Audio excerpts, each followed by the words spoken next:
আসলে এই স্কুল প্রতিষ্ঠা হওয়ার পর থেকে এই পর্যন্ত যা আমি শুনলাম, যাদের অবদানের কথা, এই ধরনের মহৎ ব্যক্তিত্ব, এই ধরনের হৃদয়বান ব্যক্তি যে এলাকায় আছে, ওই এলাকায় এই ধরনের কোনো প্রতিষ্ঠান কোনো বড় ব্যাপার না। যার প্রমাণ সবাই যদি ঐক্যবদ্ধ থাকে, তাইলে যে একটা সুন্দর প্রতিষ্ঠান, সুন্দর একটা জিনিস করতে পারে, এটার একটা জ্বলন্ত উদাহরণ এই স্কুল। আমি এই গণিফেরা সমাজ, এদের যে সামাজিক কর্মকাণ্ড, এগুলো আমি সবসময় উদাহরণ হিসেবে অন্য জায়গায় বলি যে এরা খুব সুন্দর সমাজনীতির মাধ্যমে সবাই ঐক্যবদ্ধভাবে সবাই কীভাবে শান্তিতে থাকবে, সবাই কীভাবে সুখে থাকবে, এই চিন্তা করে সমাজনীতি পরিচালনা করেন এবং সামাজিক কার্যক্রম করেন।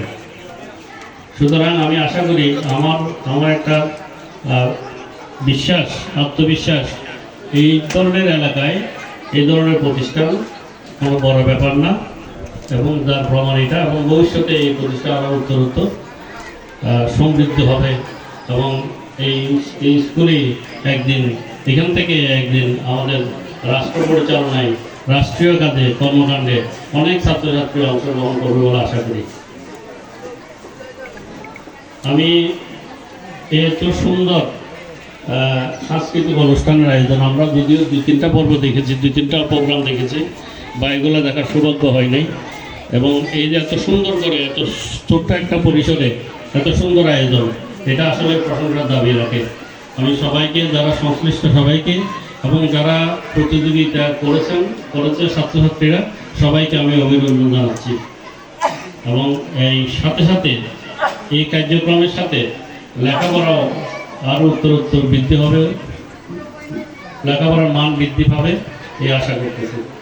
স্কুলের এই বিভিন্ন যে সমস্ত সমস্যার কথা বলা হয়েছিল, একটা দালানের ব্যাপারে আমি আরও একবার এসেছিলাম স্কুলে, তখন আমাকে বলেছিল, ওটা আমরা এই এমপি মহোদয়ের অবগত আছেন এটার ব্যাপারে, এবং আশা করতেছি উনি এটা নিয়ে ব্যবস্থা গ্রহণ করবেন। শুধু এইবার একটা ভবনের চিন্তাভাবনা ওনার ছিল, পরে আমরা জানতে পারলাম এটা এমপিভুক্ত হয় নাই। এমপিভুক্ত না হলে নাকি ওই ভবনটা পারবে না, সেজন্য এইবার এই ভবনটা এখানে স্কুলে হচ্ছে না। নাহলে প্রথম ভবনটা রাউজানের যে স্কুলে এখানেই হতো।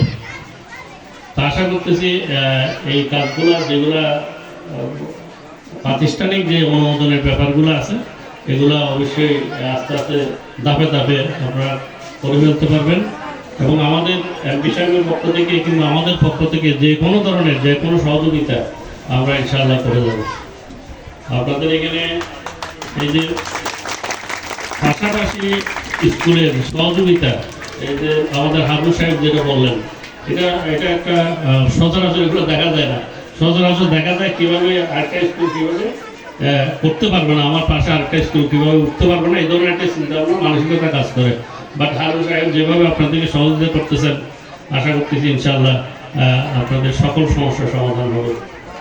আর স্কুলের ভবন, এসএসসি পরীক্ষার্থীদের জন্য যেই ক্লাসরুমের দরকার, যদি এটা খুবই জরুরি হয়ে থাকে, এটা যদি প্রথমেই করতে হয়, ইনশাআল্লাহ আমি এটার ব্যবস্থা করব। আমি জাহাঙ্গীর সাথে কথা বলবো, যেভাবে এটা করতে হয় এটা করবো।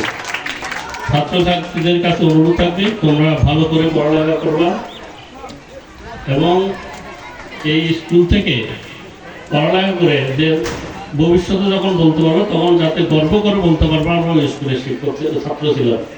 তাইলে ওইভাবেই পড়ালেখা করতে হবে। অভিভাবকদেরকে, এলাকার লোকজনদেরকে এখানে একটা বরাদ্দ, সরকারিভাবে 2 লক্ষ টাকার একটা বরাদ্দ আসছে স্কুলের ফার্নিচারের জন্য, এটাও আপনারা সহসা পেয়ে যাবেন। আর বাকি সবসময় তো আমি জাহাঙ্গীর আমার সাথে সবসময় যোগাযোগ রাখি, এলাকার আপনাদের লোকজন অনেকে সবসময় যোগাযোগ করে। আশা করি স্কুলের অন্যান্য কাজ যেগুলো করতে হবে, ধাপে ধাপে এগুলো আমরা এগিয়ে নিতে পারবো। আল্লাহ যদি এই সরকার আমাদের এমপি মহোদয়কে আগামী 5 বছর ওনার কার্যক্রম পরিচালনার মতো সক্ষমতা দেন, এবং ওনাকে যদি আল্লাহ সহায়তা করেন, আশা করি আপনাদের, আমাদের সবার সহযোগিতায় এই সকল সমস্যাগুলো, সকল প্রয়োজনগুলো ধাপে ধাপে আমরা এগিয়ে নিতে পারবো।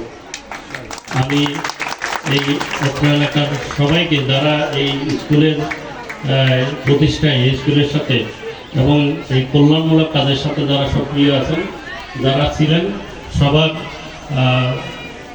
সবার মঙ্গল কামনা করতেছি। যারা কবরবাসী হয়েছেন তাদের রুহের মাগফিরাত কামনা করতেছি এবং আশা করতেছি এই ভালো কাজ সকলের জন্য নাজাতের উসিলা হবে। আল্লাহ আমাদেরকে সবাইকে সকল ভালো কাজে যুক্ত থাকার তৌফিক দিন।